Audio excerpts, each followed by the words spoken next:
Saya punya keinginan, ingin bikin kenang-kenangan melaksanakan sholat sunat borokatis itu. Sebelum saya melaksanakan sholat sunat borokatis ini, menurunkan dia sebelum itu bukan sahabat. Apa yang terjadi? Demi Allah, saya bersumpah, saya beri awas akhir saya.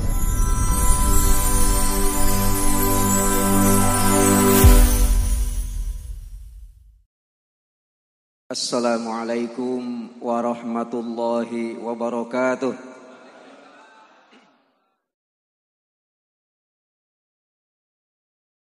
Bismillahirrahmanirrahim.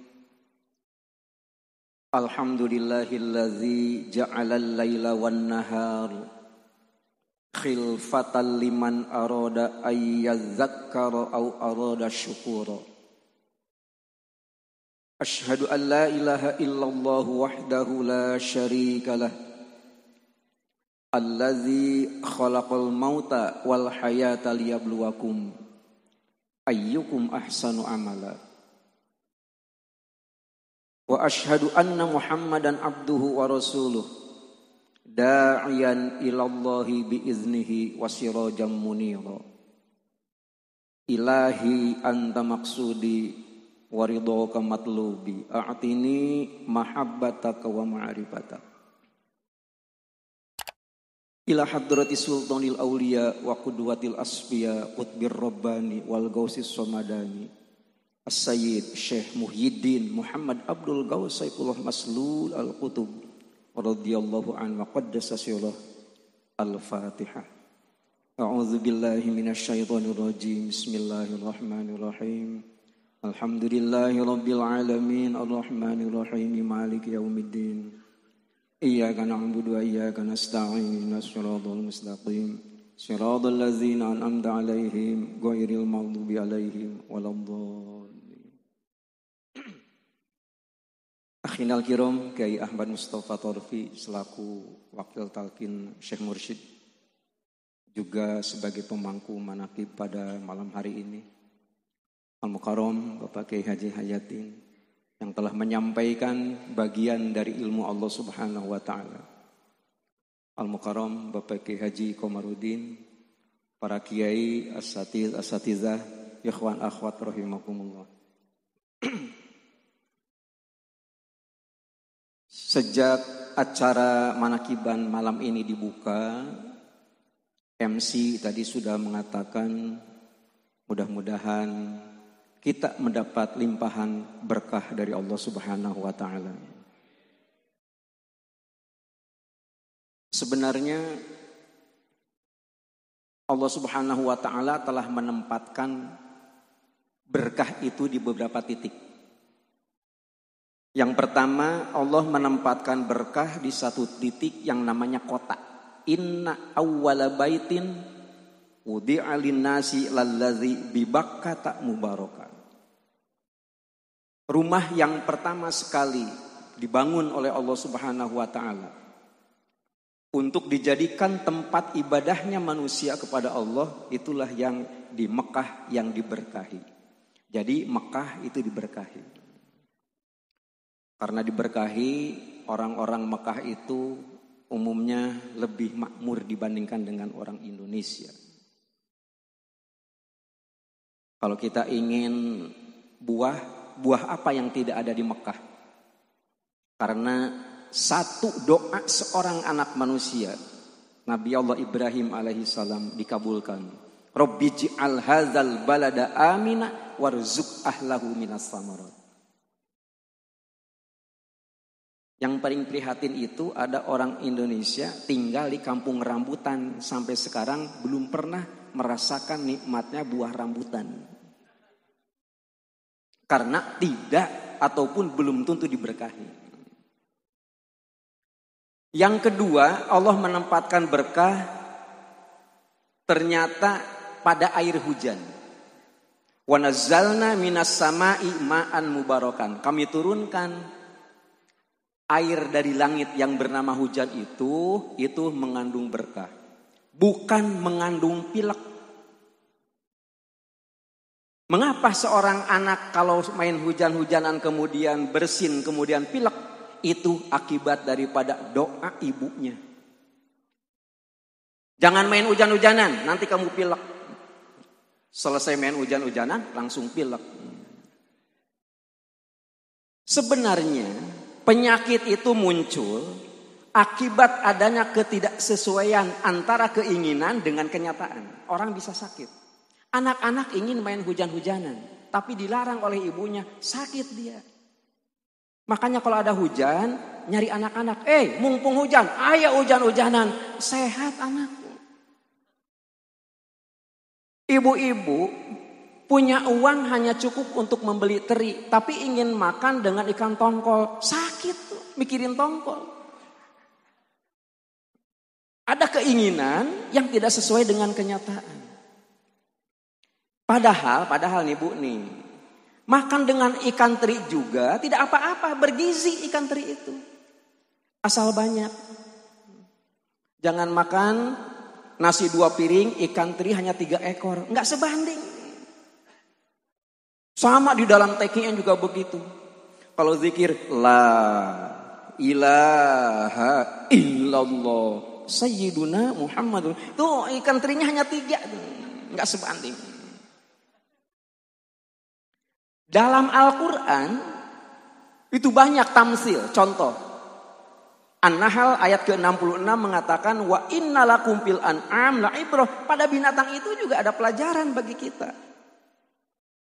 Satu di antaranya adalah apala yanzuruna ilal ibil kaifa khuliqat. Mengapa manusia tidak memperhatikan unta? Dari apa? Mengapa dia diciptakan? Ibu tahu unta? Di mana tahu unta? Ntar nih, sekarang kan bulan Sya'ban nih, sebentar lagi bulan Ramadan. Nyari, coba sekali-sekali beli korma. Itu biasanya dibungkusnya ada gambar tuh binatang tuh. Nggak mungkin gambarnya binatang semut, nggak mungkin. Unta itu biasanya kalau korma. Pada waktu zaman Rasulullah SAW masih hidup, unta itu ada 2 macam. Ada unta yang harganya mahal, tapi ada juga unta yang harganya murah. Seekor unta dihargai mahal, kalau dia bisa berjalan dari Mekah ke Madinah, jarak 495 km tanpa henti meskipun di bawah terik matahari. Nggak berhenti selama hampir 500 km. Jauhnya luar biasa. Nah, begitu sampai di Madinah, unta itu dieluk-elukkan oleh yang punya. Disediakan makanan yang enak, disediakan istana ya, istal. Itu istana unta yang nyaman gitu. Nah, unta semacam begitu itu harganya mahal. Tapi kalau unta baru 3 km sudah terjatuh, pemilik unta tidak akan memaksakan untanya harus melanjutkan perjalanan ke Madinah, tidak. Kalau sudah jatuh saat 3 km, kemudian unta itu dikasih makan yang banyak. Dikasih minum yang segar. Supaya cepat gemuk karena besok lusa akan disembelih. Unta semacam begitu murah harganya. Sama. Zikir juga kalau la ilaha illallah sayyiduna Muhammadun. Murah tuh. Murah. Sembelih. Nah, jadi barokah ada pada air hujan. Yang ketiga, berkah itu ada pada satu malam. Inna anzalnahu fi lailatin mubarakatin. Kami turunkan Al-Quran pada malam yang diberkahi. Kita menyebutnya sebagai Lailatul Qadar. Lailatul Qadar beda dengan Lailatul Baroah. Lailatul Qadar itu dirahasiakan, tapi Lailatul Baroah malam nisfu Sya'ban itu malah dijelaskan. Dijelaskan oleh Rasulullah SAW. 2 malam yang lalu kita semua bersama-sama telah memperoleh satu kemenangan. Orang yang melaksanakan sholat nisfu Sya'ban sebanyak 100 rakaat, Allah Subhanahu wa Ta'ala telah melirik 70 kali. Dengan lirikan yang sangat indah. Dan lirikan yang paling rendah adalah al-maghfirah, diampuni oleh Allah Subhanahu wa Ta'ala. Dijelaskan. Beda dengan Lailatul Qadar. Lailatul Qadri khairu min alfi syahrin. Hanya begitu saja. Itu nilai keberkahan adanya di situ. Kemudian nilai berkah itu sendiri ada satu komoditas. Tadi dibaca ayat Al-Quran surat An-Nur ayat yang ke-35. Ada pada satu buah, ada pada satu pohon zaitun. Allahu nurus samawati wal ard. Mathalu nurihi kamishkatin fiha misbah. Al-misbahu fi zujajah. Az-zujajatu ka'annaha kawkabun durriyun yuqadu min syajaratin mubarakatin zaitunatin la syarqiyatin wala ghurbiyah. Jadi pohon yang diberkahi oleh Allah Subhanahu wa taala adalah pohon zaitun. Orang-orang Tunisia, Afrika bagian utara, 80% sebelum pandemi melaksanakan ibadah haji, itu hasil daripada menjual minyak zaitun. 80%. Pemerintah Indonesia masih lebih percaya kepada kelapa sawit yang jadi sumber kolesterol. Kalau ingin sehat sebenarnya ganti itu kelapa sawit dengan zaitun. Orang mikir, apa bisa tumbuh di Indonesia? Gak usah mikir begitu. Dulu nih. Orang Mekah, orang Madinah kalau ingin kurma, itu pohonnya ada yang di kebun kurma. Tapi zaman sekarang itu pohon kurma bisa ditanam di halaman rumah. Siapa yang ngajarinnya? Orang Indonesia. Kalau orang Indonesia bisa ngajarin orang Arab, bisa nanam pohon kurma di halaman rumah, apa tidak mungkin di halaman rumah kita itu ditanami dengan pohon zaitun agar kita mendapat keberkahan? Itu berkah. Hanya di dalam kitab Fadhilus Syuhur yang dikarang oleh pengarsa Abah Aos, itu ternyata yang dikatakan sebagai syajaratin mubarakah, pohon yang diberkahi adalah kalimat thayyibah la ilaha illallah. Itu dikaitkan oleh pengarsa Abah dengan salah satu ayat di dalam surat Ibrahim. Alam taro kaifa daraballahu masalan kalimatan thayyibatan kasyajaratin thayyibatin asluha fis sama asluha fil ardi wa far'uha fis sama. Itu begitu. Nah, jadi keberkahan itu begitu. Mekah tidak bisa dipindahkan ke Indonesia, tidak bisa dipindahkan ke Cikarang, nggak bisa. Air hujan nggak ada orang yang bisa membuatnya. Itu urusan Allah Subhanahu Wa Taala. Jadi kalau kita ingin menurunkan hujan, nggak bisa. Itu kewenangan Allah Subhanahu Wa Taala. Hak prerogatif Allah Subhanahu Wa Taala menurunkan hujan. Kalau nggak percaya baca Al-Quran. Surat Luqman. Kalimatnya sangat jelas. Kalimat yang dimaksud adalah Allah mempunyai kewenangan-kewenangan khusus yang tidak dimiliki oleh siapapun.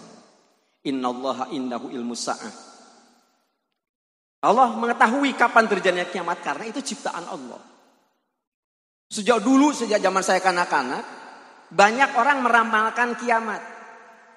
Tanggal 8 bulan 8 tahun 88. Banyak orang yang mudik dari Jakarta ke kampung halamannya. Takut terjadi kiamat. Ternyata kiamat gak jadi. Diramal lagi. Nanti tanggal 9 bulan 9 tahun 99. Sampai hari ini gak jadi. Kewenangan Allah Subhanahu Wa Ta'ala. Wa yunazzilul ghais. Yang menurunkan hujan itu Allah Subhanahu Wa Ta'ala. Bukan Kementerian Pertanian. Ini sekedar informasi buat Bapak dan Ibu. Dulu nih tahun 63 nih. Tahun 60-an Jampang Surade itu hampir kelaparan. 6 bulan tidak turun hujan. Bayangin 6 bulan tidak turun hujan, petani itu sendiri sudah berteriak. Yang ujung-ujungnya ternyata mereka minta bantuan kepada pemerintah melalui Kementerian Pertanian. Orang-orang pertanian Nih insinyur-insinyurnya di sana itu sendiri dikirim ke sana untuk membuat hujan buatan. Di atas Jampang Surade ditembakkan zat kimia, terjadi mendung. Makin hitam terus. Semua orang Jampang Surade bertepuk tangan. Sebentar lagi hujan. Pas begitu mau turun, ternyata bertiup angin kencang dari arah Pelabuhan Ratu. Calon hujan tertiup sampai ke Bogor, jatuhnya di Bogor. Bukan kewenangan manusia menurunkan hujan. Makanya orang Bogor itu gak usah ngarep-ngarep hujan. Gak usah ngarep-ngarep. Selalu dikirimi oleh orang. Itu persoalannya di situ. Nah, jadi menurunkan hujan itu bukan kewenangan manusia. Kewenangan Allah Subhanahu wa taala. Nah, itu tidak bisa direkayasa oleh siapapun. Malah 3 hari yang lalu saya ditelepon jam 3 dini hari. Bayangin aja, seorang perempuan jam 3 dini hari telepon saya. Begitu saya lihat ternyata Dr. Parida. Dr. Parida adalah Kepala Dinas Pengendalian Kehutanan di Kementerian Pertanian. Begitu saya sapa, ada apa Bu? Pemda DKI menyediakan anggaran 3,5 triliun untuk memindahkan hujan dari atas DKI Jakarta mau dipindahkan ke Laut Jawa. Supaya tidak banjir Jakarta. Saya tanya, apa hubungan dengan saya? Dia menjawab, nggak ada hubungan apa-apa. Kalau nggak ada hubungan apa-apa, ngapain harus nelpon saya? Iseng aja jam 3 dini hari perempuan nelpon saya. Hanya ngomongin begitu. Enggak ada hubungannya, saya hanya ingin tahu katanya. Ingin tahu apa? Reaksi Anda bagaimana? Percuma. Membuat anggaran sampai 3,5 triliun. Hanya memindahkan hujan. Belum tentu dipindahkan oleh Allah Subhanahu wa taala, malah bertiup angin dari laut ke Jakarta. Banjirnya makin gede. Itu persoalan. Jadi keberkahan itu sendiri, apabila ternyata memang tidak bisa direkayasa, kira-kira kita ini bisa enggak memperoleh keberkahan? Nah, sangat-sangat bisa. Walau anna ahlal qura amanu wattaqau lapatahna alaihim barakatim minas sama'i wal ardh. Jika seluruh penduduk bumi, jika seluruh isi kampung, jika seluruh komunitas manusia beriman dan bertakwa kepada Allah Subhanahu wa taala, niscaya kami bukakan pintu barokah baik yang datang dari langit ataupun yang muncul dari bumi. Persyaratannya iman dan takwa. Hanya iman dan takwa itu tidak hanya sekedar diucapkan. Begitu masuk bulan Rajab, di setiap majelis ibu-ibu itu disenandungkan doa Allahumma barik lana fi Rajab wa Sya'bana wa balighna Ramadhana. Dengan berdoa semacam begitu, apa berkah langsung diturunkan oleh Allah Subhanahu wa taala? Jangan mimpi. Jangan mimpi. Seorang petani kalau ingin memperoleh hasil panen yang baik, itu perlu melakukan 5 langkah. Yang pertama, memilih bibit unggul. Jangan harap kalau bibitnya nggak unggul bisa menghasilkan panen yang baik. Kalimat-kalimat itu begitu banyak, tetapi yang paling unggul hanya satu, la ilaha illallah. Itu kata Al-Quran kok. Fa'lam annahu la ilaha illallah. Afdalu ma qultu ana wa nabiyyuna min qabli la ilaha illallah. Semuanya itu. Itu bibit unggul. Nah, kalau bibit unggul itu sendiri sudah kita miliki, bukan hal yang mustahil. Makanya tadi Pak Kiai menyampaikan, Abah ini mujadid. Abah Awas ini mujadid, pembaharu. Ada beberapa hal yang baru kita ketahui setelah kemursyidaan dipimpin oleh Abah Awas. Saya ambil contoh. Pada waktu kemursyidaan dipimpin oleh Abah Anom, pada saat kita khotaman, membaca Ya Latif itu nyaman, enak sekali. Ya Latif, Ya Latif, Ya Latif, Ya Latif, Latif, Latif, Latif. Sampai begitu. Tapi begitu kemursyidaan dipimpin oleh Abah Awas, ternyata dirubah. Bukan merubah kalimat Ya Latif, tapi metodenya Karena ini thariqah, yang namanya thariqah itu metode. Dirubah menjadi 8 ketukan. Ya Latif, Ya Latif, Ya Latif, Ya Latif, Ya Latif, Ya Latif, Ya Latif, Ya Latif. Pada waktu Abah Aos mensosialisasikan kalimat Ya Latif 8 ketukan itu di Sirna Rasa, itu ada ikhwan di belakang itu menggunakan metode lama. Ya Latif, Ya Latif, Ya Latif. Abah sempat nengok ke belakang. Tong gitu sampai begitu. Kemudian Abah melanjutkan, Ya Latif, Ya Latif, Ya Latif, Ya Latif, Ya Latif, Ya Latif, Ya Latif, Ya Latif. Yang dimaksudkan 8 ketukan adalah 8 kali mengucapkan Ya Latif, 1 kali napas. Jangan Ya Latif, Ya Latif, Ya Latif, Ya Latif. Ya Latif, Ya Latif, Ya Latif, Ya Latif. Bukan begitu. Begitu Abah menyampaikan sosialisasi Ya Latif 8 ketukan itu, nggak ada seorang pun yang berani bertanya, Abah mengapa begini? Suul adab yang begitu. Buruk akhlak bertanya kepada mursyid demikian. Hanya kita ini mencoba mereka. Kira-kira mengapa Abah begitu? Saya mencari-cari alasan mengapa Abah membuat satu metode dengan menggunakan membaca Ya Latif 8 ketukan. Ternyata nih. Di dalam Al-Quran itu ada juz ke-8. Pada juz ke-8 itu ada satu surat namanya surat Al-A'raf. Ayat yang ke-8 itu berbunyi wal waznu yauma izinil haq. Itu kalimatnya begitu. Seimbang, wazan, balance itu adalah yang paling benar. Orang kalau ingin sehat itu harus seimbang. Saya pernah mengalami sakit migrain. Sakit kepala sebelah. Tetapi begitu dicoba membaca Ya Latif 8 ketukan, niatkan di dalam hati untuk menyembuhkan penyakit yang tidak seimbang antara otak kanan dan otak kiri. Ya Latif, Ya Latif, Ya Latif, Ya Latif, Ya Latif, Ya Latif, Ya Latif, Ya Latif. Sampai sekarang hilang. Bisa ditunggu. Orang yang kekurangan darah, anemia, dibacakan Ya Latif 8 ketukan, hemoglobin naik itu sampai 25.000 dalam 1 jam. Makanya penyakit itu kembali lagi diturunkan oleh Allah Subhanahu wa taala apabila adanya ketidakseimbangan. Punya keinginan tapi sesuai dengan kenyataan. Orang sakit. Malah kalau tidak salah penyakit stroke juga sebagai akibat tidak seimbangnya antara stroke gaji dengan stroke belanja.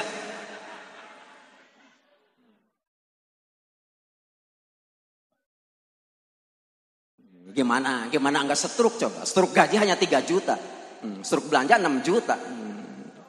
Stroke tuh gitu.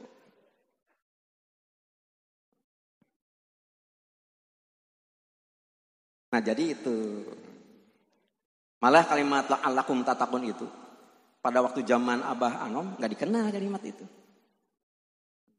Jadi apabila melaksanakan manakib itu untuk kejayaan agama dan negara serta untuk ketahanan nasional NKRI. Kemursyidan Abah Aos kemudian menambah sampai 9. Tadi disebutkan begitu. Mengapa harus didemikiankan oleh Abah? Nggak ada orang yang berani nanya. Nggak ada.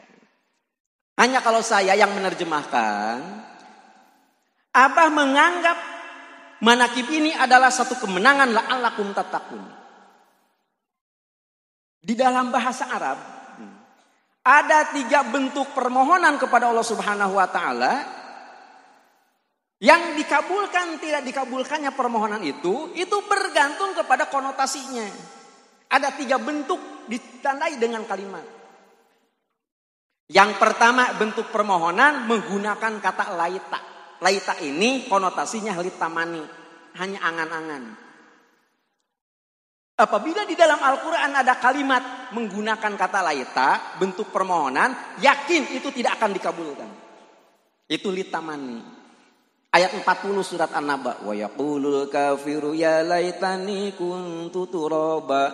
Orang-orang kafir nanti di akhirat melihat betapa besarnya siksa yang akan mereka terima. Berdoa, ya laitani kuntu turaba. Ya Allah, aku jadikan tanah saja. Nggak bisa begitu, harus mempertanggungjawabkan amalnya.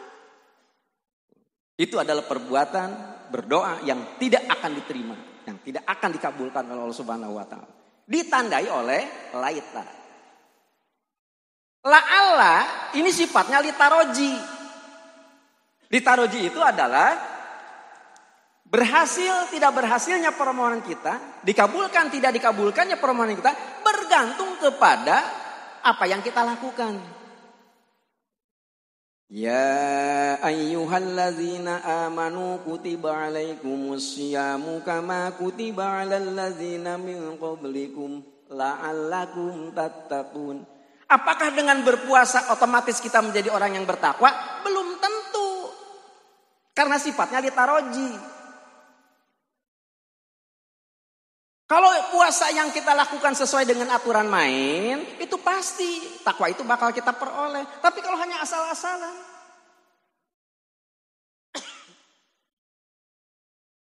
saya orang kampung, di kampung masih berlaku ketentuan. Anu loba nyiduhna puasana alus, itu nyiduh goreng, nggak begitu.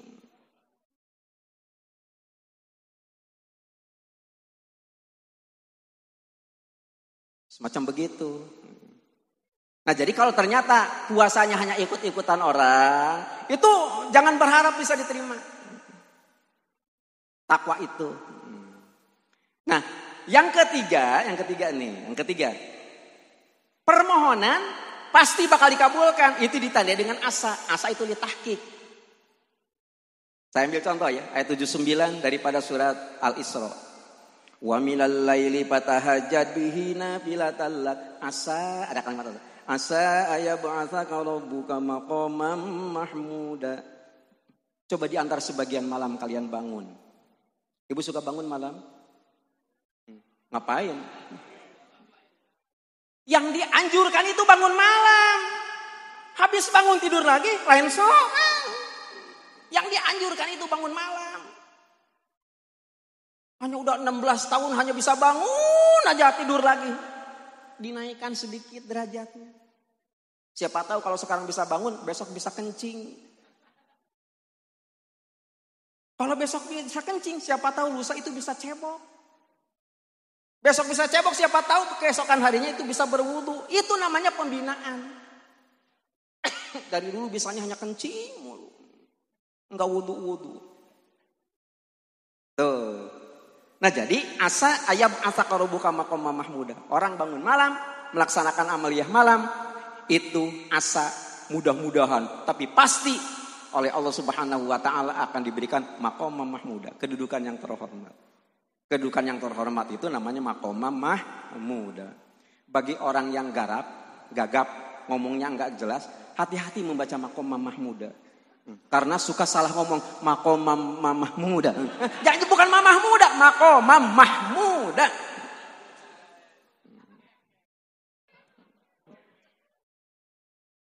Gitu ya. Hati-hati. Ya, bukan berarti nggak boleh, bukan hati-hati. Apalagi ceramah di hadapan umum, hati-hati itu ngomong kadang-kadang ngaco kita. Ngaco. Pak Haji Martoni, untung udah terbiasa memimpin tawasul. Coba kalau yang disuruh orang lain yang tidak terbiasa, itu hati-hati itu. Pada saat membaca sholawat Kamilah, Allahumma sholli sholatan kalimatan, bukan Kalimantan, Kamilatan. Pak Haji Martoni udah terbiasa, nggak akan terpengaruh. Allahumma sholli sholatan kalimatan. Kata yang dengar, mengapa nggak sekalian Sulawesi Selatan? Nggak begitu. Allah bisa kan karena biasa. Allah bisa karena biasa. Kalau nggak biasa, hati-hati. Bukan omong kosong Pak. Kalau nggak percaya, silahkan buktikan. Dulu nih. Pada waktu zaman Presiden Republik Indonesia Insinyur Soekarno, ada maklumat dari Paduka Yang Mulia Presiden bahwa menteri yang beragama Islam wajib memimpin sholat Jumat di Masjid Baitur Rahim secara bergiliran. Begitu maklumat tuh. Sekali waktu pas giliran menteri luar negeri. Ya namanya menteri luar negeri. Jangankan khotbah 5 menit 10 menit pakai bahasa Indonesia. Pidato di PBB menggunakan bahasa Inggris hal yang kecil. Tapi kan kalau sholat Jumat bukan hanya khotbah. Harus memimpin sholat Jumat. Dibaca Al-Fatihah waladhdallin. Habis itu dibaca Al-Kafirun. Nggak tamat-tamat. Bukan kata saya. Bapak Ibu datang ke Gedung Arsip Nasional. Dicoba dipinjam rekamannya. Ada rekamannya Pak.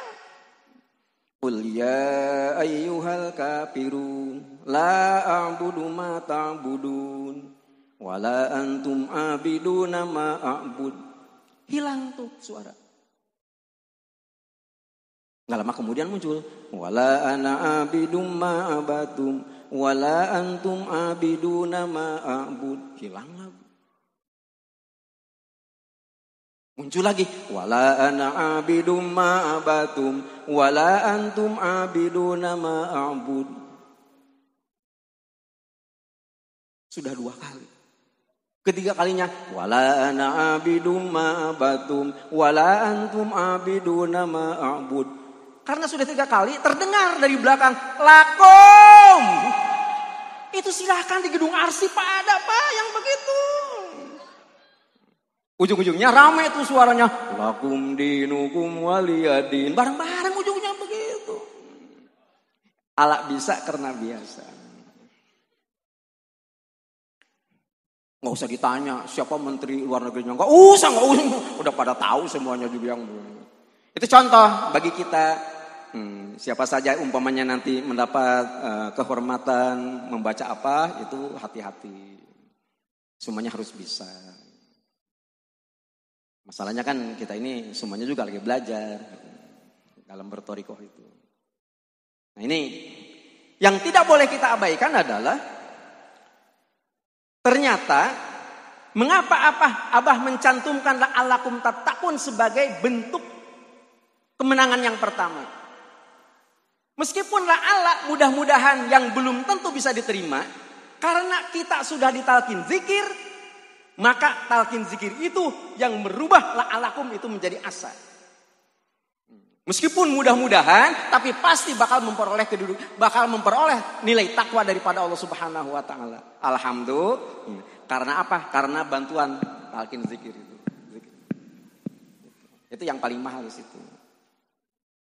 Makanya thariqat itu mahal. Jadi kalau ada orang mengatakan ngapain ikut-ikut torekat? Mereka tidak tahu harga torekat. Torekat itu mahal. Torekat itu cara. Kita semua tahu bakwan. Kita semua tahu bala-bala. Kita semua tahu bahan baku daripada bala-bala. Harus ada terigu, harus ada wortel, harus ada engkol. Macam-macam lah itu semuanya.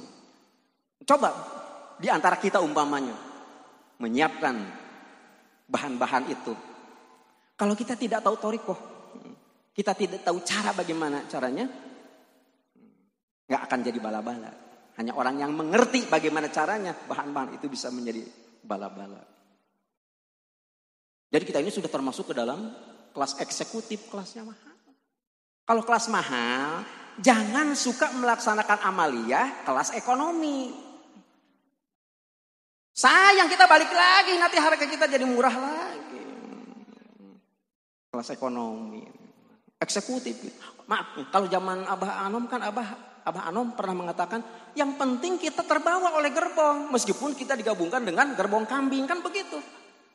Tapi yang penting kita ikut, meskipun di paling belakang. Pada zaman Abah Aos nggak begitu lagi, nggak ada gerbong kambing, nggak ada. Malah bukan kelas ekonomi, kita kelas eksekutif. Tuh berkah.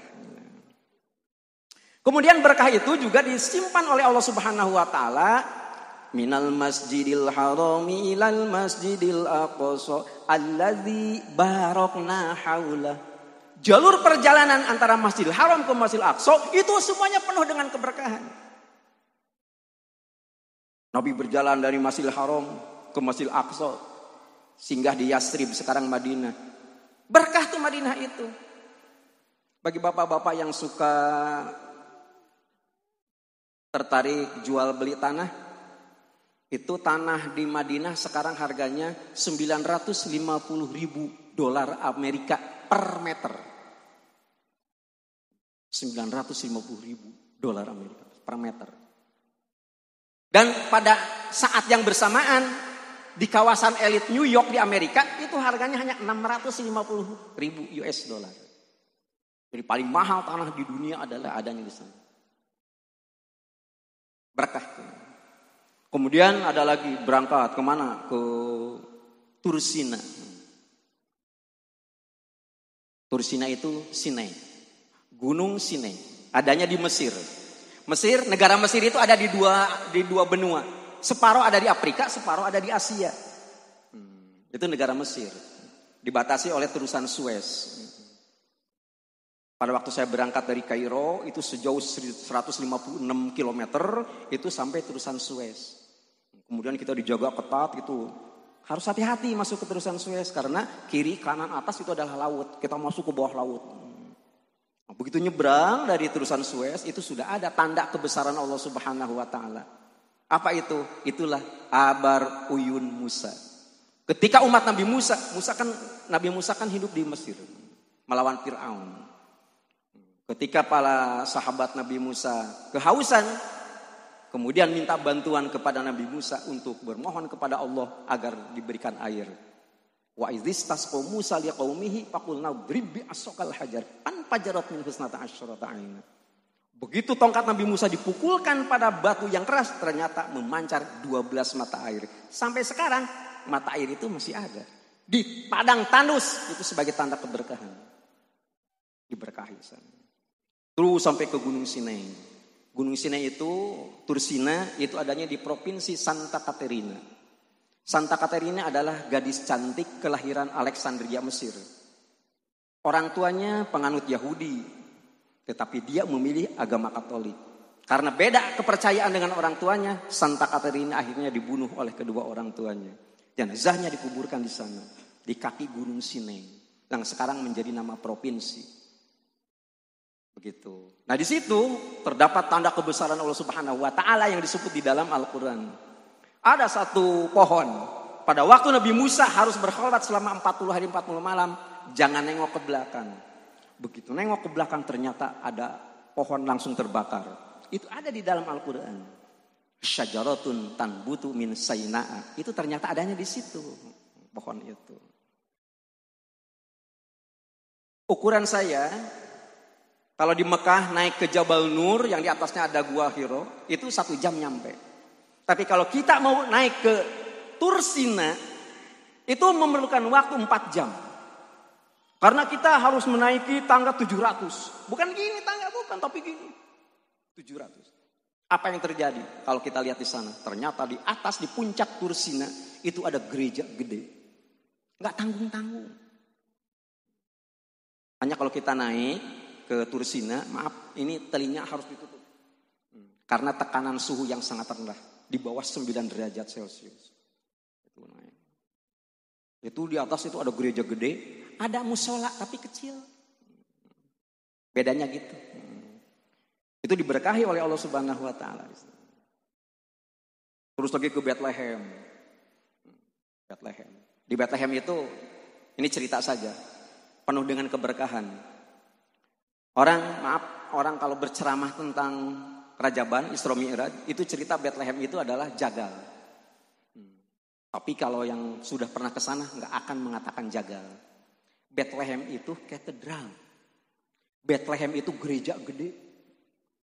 Hanya gerejanya disekat ada 4 bagian. Di tengah-tengahnya ada lampion, tempat dilahirkannya Nabi Isa alaihissalam. Sudut ini satu sudut untuk ibadahnya orang Yahudi. Sudut ini untuk ibadahnya orang Nasrani. Sudut ini untuk ibadahnya orang yang beragama Islam. Satu sudut lagi untuk ibadahnya orang yang beragama Armenia. Jadi orang berbeda agama bisa ibadah pada saat yang bersamaan di satu tempat. Akur di sana itu. Bohong gede, terlalu dibesar-besarkan kalau terjadi persengketaan di sana. Saya ibadah sholat di Masjidil Aqsa saja 3 hari 3 malam. bisa berdiskusi dengan Syekh Abdul Halim, imam besar Masjidil Aqsa. Ada 17 orang yang ditalkin zikir di Masjidil Aqsa pada tanggal 13 Februari. Jadi terlalu dibesar-besarkan. Orang nyaman kok datang ke sana. Gitu. Nah, kemudian dari Bethlehem, kemudian ke Masjidil Aqsa. Nah, di Masjidil Aqsa, kemudian Nabi menambatkan buruknya. Tempat ditambatkan buruk itu sekarang diberi nama Masjid Al-Buraq. Nabi melaksanakan sholat. Kemudian di sebelah Masjid Al-Buraq itu ada Masjidil Aqsa lama. Yang dibangun pada waktu zaman Raja Sulaiman, Nabi Sulaiman. Itu lebih luas daripada Masjidil Aqsa yang ada. Kemudian terus ke depan, nyaman sekali. Di depan itu ada mihrab. Itu dikatakan sebagai mihrab Siti Maryam. Nah dulu Siti Maryam itu hidup di situ. Tidurnya di mihrab itu, di kamar itu. Pintunya dikunci, kuncinya dipegang oleh Nabi Zakaria. Disebut di dalam Al-Quran surat Al-Maidah. Kullama dakhala 'alaiha Zakaria al-mihrab. Pada waktu Nabi Zakaria membuka kunci pintu mihrab Siti Maryam, wajada indah rizqa, selalu ada makanan yang enak di sebelah Siti Maryam. Padahal kunci pintunya dipegang oleh Nabi Zakaria, tapi selalu ada makanan.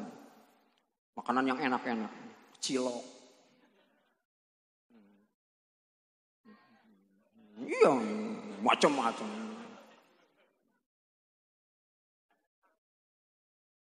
Seblak juga ada. Senangnya perempuan. Sampai Nabi Zakaria bertanya kepada Siti Maryam, "Ya Maryam, anna laki hadza, ini dari mana?" Qalat Siti Maryam menjawab, "Huwa min indillah." Ini dari Allah Subhanahu wa taala. Karena itu sudah mengatakan begitu, Nabi Zakaria enggak banyak komentar. Nabi melanjutkan perjalanan ke satu tempat di luar bangunan yang kubah keemasan. Itu bukan Masjidil Aqsa. Masjidil Aqsa kubahnya hitam. Itu di luar itu ada satu tempat namanya Mihrab Anbiya. Nabi didaulat untuk melaksanakan sholat 2 rakaat di situ. Tapi tidak sendiri, berjamaah. Wa taqaddamta lis-sholati fa shalla kullu man fis samai wa antal imam. Ternyata fa shalla kullu man fis sama. Semua nabi yang ada di langit sejak zaman Nabi Adam sampai Nabi Isa itu ikut sholat. Wa antal imam, dan Nabi Muhammad didaulat untuk menjadi imam. Itu dilaksanakan sholat berjamaah. Sholat fardunya belum ada karena belum naik. Dan itu menjadi dalil bahwa sholat sunat itu diberjamaahkan. Jadi kalau ada orang, ngapain sholatnya sebesarkan harus berjamaah? Kita ini bernabikan Nabi Muhammad. Nabi Muhammad nyontoinnya begitu. Ngapain sholat birrul walidain harus berjamaah? Sholat sunat dicontohinnya oleh Nabi Muhammad begitu. Hari Rajaban unggal tahun gitu dipersoal. Riut.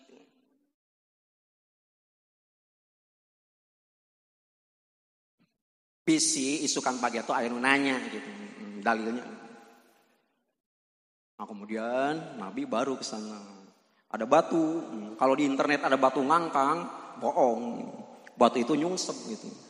Hanya batu, di bawah batu yang nyungsep itu miring batunya itu sendiri. Itu di bawahnya, itu cukup untuk melaksanakan sholat berjamaah kira-kira 50 orang. Nah batu itu sendiri, itu ternyata ada lubangnya. Jadi Nabi berangkat bukan di atas batu. Saya punya rekamannya sih Pak, saya merekam sendiri. Itu di tengah-tengah itu ada lubang. Kira-kira sebesar suka ada kipas angin yang agak gede gitu. Di situ Nabi berangkat langsung ke Sidratul Muntaha. Nggak percaya mah nanti kita kesana aja gitu. Masalahnya kata Nabi ini, la tasyuddur rihal illa ala salasa masajid. Jangan suka punya cita-cita ingin mengunjungi tempat manapun di muka bumi kecuali yang dituju hanya 3. Masjid hadza, masjidku ini, Masjid Nabawi di Madinah. Wa Masjidil Haram di Mekah dan wa Masjidil Aqsa yang ada di Palestina. Hanya itu. Masjid Kubah emas nggak disebut. Enggak. Di Depok nggak disebut, enggak. Tuh hebat-hebatnya masjid nggak disebut, hanya 3 ini disebut begitu. Nah pada waktu di tempat Nabi memimpin sholat, saya punya keinginan, ingin bikin kenang-kenangan melaksanakan sholat sunat 2 rakaat di situ. Sebelum saya melaksanakan sholat sunat 2 rakaat di mihrab Anbiya, saya robitoh kepada pengersa Abah. Apa yang terjadi? Demi Allah, saya bersumpah, saya melihat Abah awas ada di hadapan saya. Tuh, begitu. Sampai begitu pulang, saya mencari alamat. Abah ada di mana? Ada di mana? Saya nggak ngurus capek. Langsung saya menemuin Abah. Saya ceritakan, Abah ada 17 orang, alhamdulillah mengambil hak mereka, ditalkin oleh pengersa Abah lewat saya.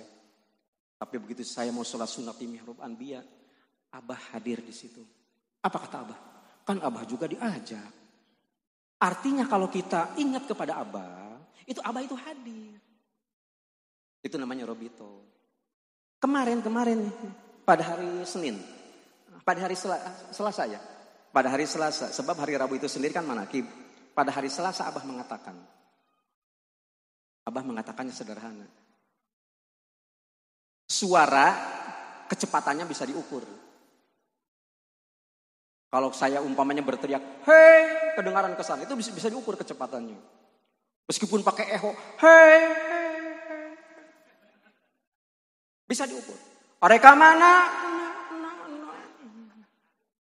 Rek muli paramek.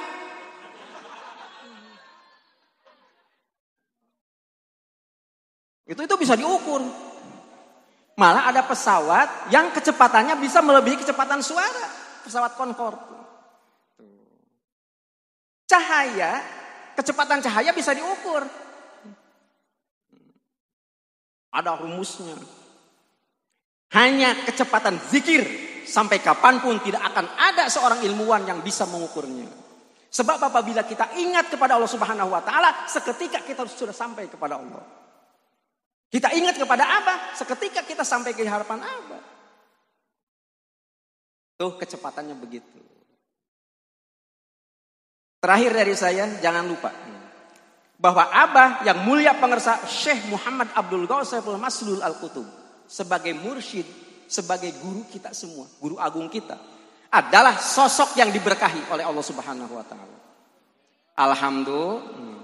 Bukan kata saya, bukan kata Abah, bukan. Kata Al-Quran. Surat Maryam ayat yang 31. Waja'alani mubarakan ainama kuntu. Dan aku dijadikan oleh Allah Subhanahu wa ta'ala menjadi sosok yang diberkahi. Ainama kuntu, di mana saja aku berada. Dulu sebelum Abah wukuf di Sirna Rasa. Yang suka masih menyempatkan berkunjung ke tempat-tempat di luar Sirna Rasa. Di mana ada Abah, di situ pasti banyak kerumunan orang. Ainama kuntu. Itu sebagai tanda bukti. Persoalannya adalah, mengapa Abah menjadi sosok yang diberkahi? Ini kan kita cerita tentang berkah. Karena Abah hanya melaksanakan 2 hal. Wa ausoni bis sholati waz zakati madum tuhaya. Abah hanya melaksanakan sholat dan zakat madum tuhaya, sepanjang hayat. Sebelum saya ditalkin zikir, saya menerjemahkan yang namanya sholat sepanjang hayat itu ya sampai meninggal dunia kita sholat. Tapi ternyata setelah ikut thorikoh, ikut TKM, ikut ditalkin zikir, yang namanya sholat sepanjang hayat adalah mudawamatil wudu. Kita semuanya berwudu. Yang namanya mudawamatil wudu tidak berarti tidak boleh batal. Enggak, kalau mau batal, batal saja. Hanya kalau sudah batal, segera berwudu kembali. Setelah berwudu, niatkan di dalam hati. Mau menyelesaikan pekerjaan yang belum tuntas, yang belum selesai, sambil menunggu datangnya sholat fardu yang akan datang. Kita batal wudu lagi. Niatkan. Mau udud masih kena sapotong, terusin. Mau ngopi masih setengah gelas, terusin. Sambil menunggu datangnya waktu fardu yang akan datang. Waktu sholat fardu yang akan datang kapan? Subuh. Artinya rentang waktu antara sekarang sampai waktu subuh, selama kita tidak batal, itu semua pekerjaan dinilai sebagai sholat. Itu madum tuhaya. Nah kita ini udah dibekali oleh pengarsa Abah. Itu bukan milik Abah. Milik siapa saja. Milik siapa saja yang mau melaksanakan sholat madum tuhaya. Artinya begitu. Asal batal, segera berwudu kembali. Yang kedua, zakati, berzakat. Kalau kita kan menerjemahkan zakat fitrah, zakat mal gitu. Padahal Abah Anom di dalam kitab Miftahus Sudur itu menjadi moto kitab itu. Qad aflaha man zakkaha wa qad khaba man dassaha. Kalimatnya kan begitu di dalam kitab Miftahus Sudur. Jadi yang dikatakan zakat itu adalah membersihkan. Kalau harta dengan zakat harta, gitu. Kalau hati dengan hati, membersihkan hati. Hati kan sumber penyakit. Fi qulubihim maradun. Sumber penyakit itu adanya di dalam hati. Apabila penyakit di dalam hati itu tidak segera dibuang, fazadahumullahu marada.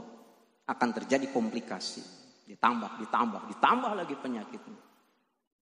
Nah jadi di dalam Al-Quran hanya ada 4 ayat dengan menggunakan kalimat qad aflaha. Qad aflahal mu'minun misalnya. Qad aflaha man zakkaha. Qad aflaha man tazakka. Semacam begitu semuanya itu. Itu bercerita tentang bagaimana caranya kita membersihkan. Sejauh ini kita baru menyaksikan hanya Abah yang sudah mampu melakukan hal itu. Abah itu sudah menjadi mursyid, dipersiapkan sejak zaman kemursyidan pengarsa Abah Anom.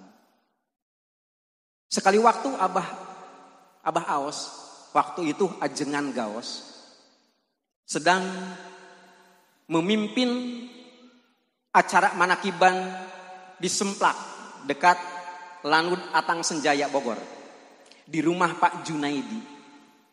Sedang memimpin acara manakiban itu, ada seseorang dari luar melemparkan batu sampai pecah kaca jendela.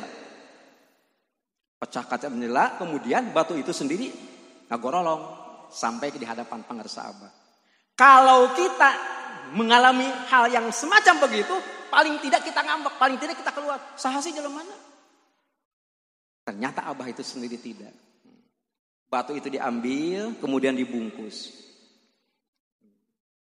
Apakah mencari orang yang melemparnya? Enggak. Abah itu sebagai mursyid yang dipersiapkan. Batu itu kemudian dibawa ke Suryalaya. Diberitahukan kepada pengarsa Abah Anom. Abah, itu aya anu maledo waktu abdi manakiban. Apa kata Abah Anom? Batu oge hayang miluan manakib. Sampai begitu. Abah. Dan batu itu yang dilemparkan orang pada acara Abah Aos sedang manakib itu dijadikan peletakan batu pertama gedung serbaguna Sirna Rasa.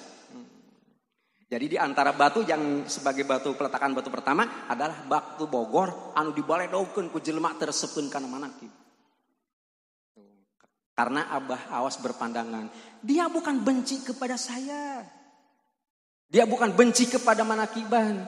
Dia tahu sekali waktu Abah ini akan membangun gedung. Bisi kurang batu. Nih satu. Hese neangan jelema model gitu.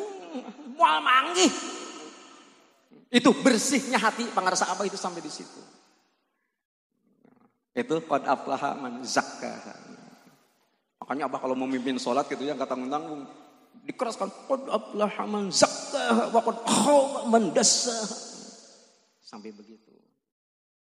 Nah ini adalah semua yang kita rasakan. Kita semuanya masing-masing punya pengalaman. Punya pengalaman di hadapan pengarsa Abah. Dan saya sangat menikmati. Saya sangat menikmati apa yang menimpa kepada diri saya. Karena saya sudah langsung dipantau oleh pengarsa Abah. Sekali waktu ini.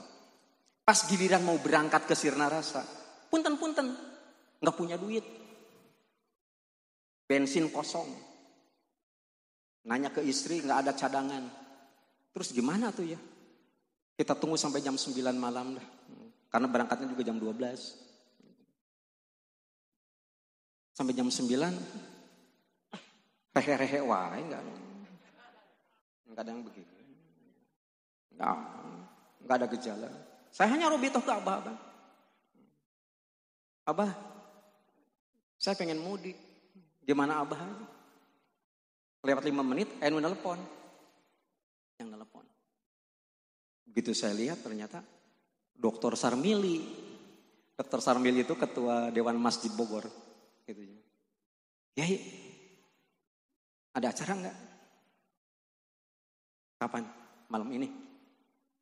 Saya lagi nganggur di rumah. Datang dah ke sini. Memangnya ada apa? Datang aja ke sini kita silaturahmi. Ada yang mau didiskusikan. Sampai ke rumahnya diskusi. Pulang dikasih amplop. Begitu saya buka amplop ternyata lebih dari cukup untuk sekedar pulang pergi ke Sirna Rasa. Sebab saya meyakini indahnya hidup bersama Abah itu sendiri. Saya meyakini satu ayat Al-Quran. Laqad nasarakumullahu bi badrin wa antum azillah. Pertolongan Allah itu pasti kita terima saat akal sudah mengatakan mustahil. Tuh Al-Quran tuh harus kita yakini. Itu yang diterapkan oleh pengersa Abah. Kalau akal sudah mengatakan mustahil atau jam sakieu can boga duit mah kumaha rek berangkat ka Sirna Rasa. Tapi begitu rubitoh kepada pengersa Abah 5 menit kirining. Amplop.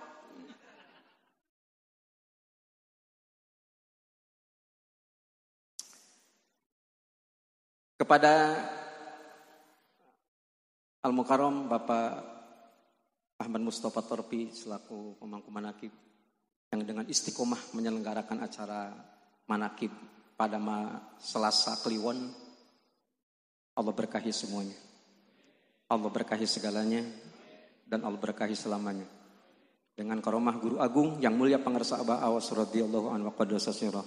Al-Fatihah. A'udzubillahi minasyaitonirrajim. Bismillahirrahmanirrahim. Alhamdulillahirabbil alamin arrahmanir rahim maliki yaumiddin. Iyyaka na'budu wa iyyaka nasta'in ihdinas siratal mustaqim. Siratal ladzina an'amta 'alaihim ghairil maghdubi 'alaihim waladdallin. Sekian, assalamualaikum warahmatullahi wabarakatuh.